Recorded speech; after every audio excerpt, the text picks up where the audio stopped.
Alright, so this is the challenge lock workbench. Essentially here I've got a few challenge locks I've kind of lined up. I'm doing some work on those, as well as different parts, pins, springs, shims, that sort of thing for working on challenge locks. And additional parts, components, tools, as well as files and so forth. So in this same area you also have the let me see if I can zoom out here. This is what I call my to-do board. On it I have let's see here, there's a lot of locks. I'm going to work on decoding locks, so I have a few combination locks for when I'm ready to do that. A bunch of just detainer locks I'm also currently trying to work on. And then over here, let me zoom back out.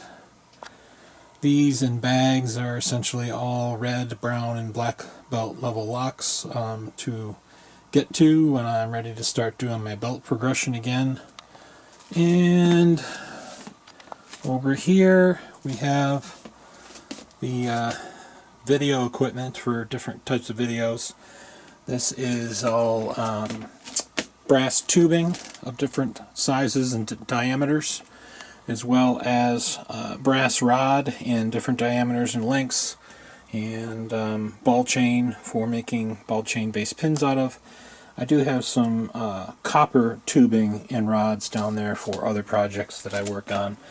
And over here, steel, so steel rods and magnets. There's the magnets. Let me zoom in on the magnets there.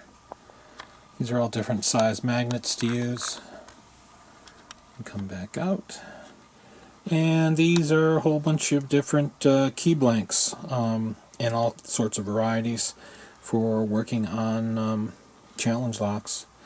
And down here, different prize support for the giveaways I do, as well as there's my speed tree that I had put together when I first started lockpicking, so I could practice at speed picking anyway, residential door locks, that sort of thing, deadbolts. And these here are supplies for building additional and more challenge locks out of. Lots of cylinders and so forth, kick cylinders, a bunch of different boxes of cylinders to work with. And I've got a couple of bins here with more in there. Kick cylinders with key blanks, much more cylinders, all kinds of different cylinders to work with. And another bin here with additional cylinders, kick cylinders, and so forth. So I have enough supply to probably build challenge locks into my near future in this locksport. Anyways, that's the challenge lock work area. This is my video production area. I have a screen I keep up for Discord, and the mixer for when I do my recordings for the interviews, and the boom mic.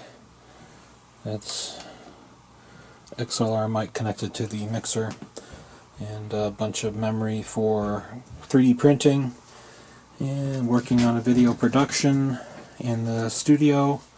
And then essentially just my channel up and on there, and for when times get a little bit busy. Alright, so here's the video workbench. I use posable camera arms to hold different cameras, everything from GoPros to camcorders to webcams. Essentially this allows me to do all my recording of my videos. Up here is the defeated board, I guess you can call it. All these different locks that I've picked. Some are more down in here that I've also done. And then over here, this would be the vintage and antique lock board. Locks that I am working on. I'm also working on fixing and repairing some of these as well. Different keys, but different tools for working on lever locks. So that makes up the video workbench area.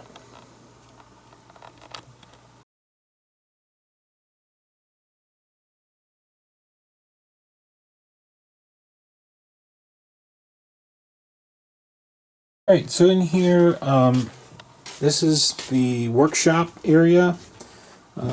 So the grinder, there's a belt sander, and this is where I work on pins.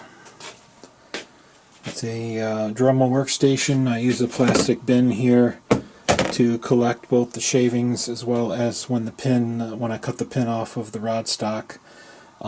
These rooms are set up so I can do recording in here as well, using a camcorder or whatever I want to hook up. And the drill press. This is my workbench where I work on lockpicks. Everything you might need from all the different epoxies, and there's different like polyurethanes and finishes, as well as the different files and things for cutting, punching. There's rod stock here for pinning, and I use wire here for this is all copper, like this is copper wire that can be used for the spine of a pick, and I have that in different gauges.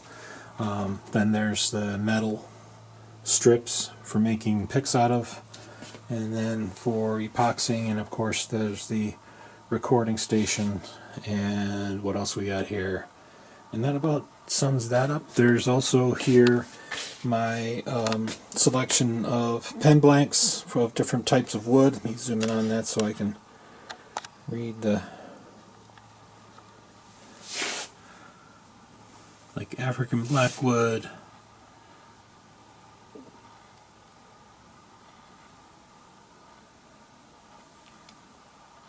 I just kind of pan across them instead of reading them out.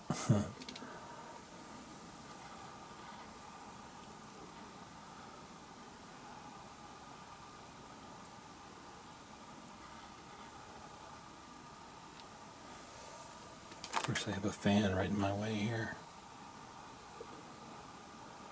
And there's acrylics.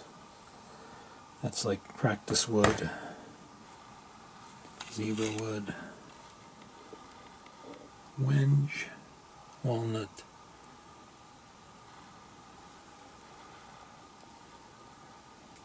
And then there's one covered up, and I can't read the label for that. But anyways, all kinds of different wood, different types of, zoom out again, oops, different kinds of grit sandpaper strips that I use, as well as some other tools and jigs that I work with on this. Anyways, that is the main part of the workshop where I do most of what I do. Alright, so this room we call the sawdust room, and it's a part of the workshop. My wife and I both share. She works on her furniture refinishing stuff, her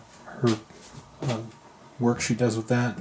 And then there's a bandsaw and a belt sander that I use for working on pick handles. And bigger projects that the wife gets me to work on. We've got some other tools that are not in here at the moment, but you get the general idea.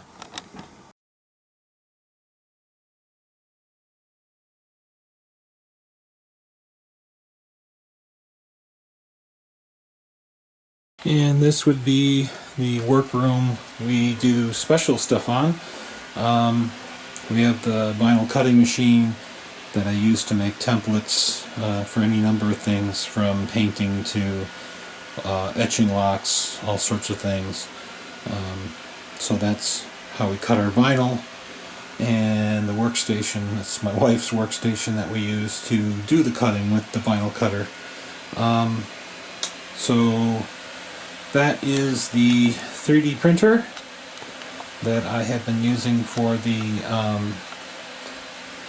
3D printing, or locksport 3D printing series that I'm doing, and it's working on printing out something for one of my upcoming episodes of that. And then of course there is a number of different card stock and things that are used in the printer. So anyways, that's the specialty area of the workshop.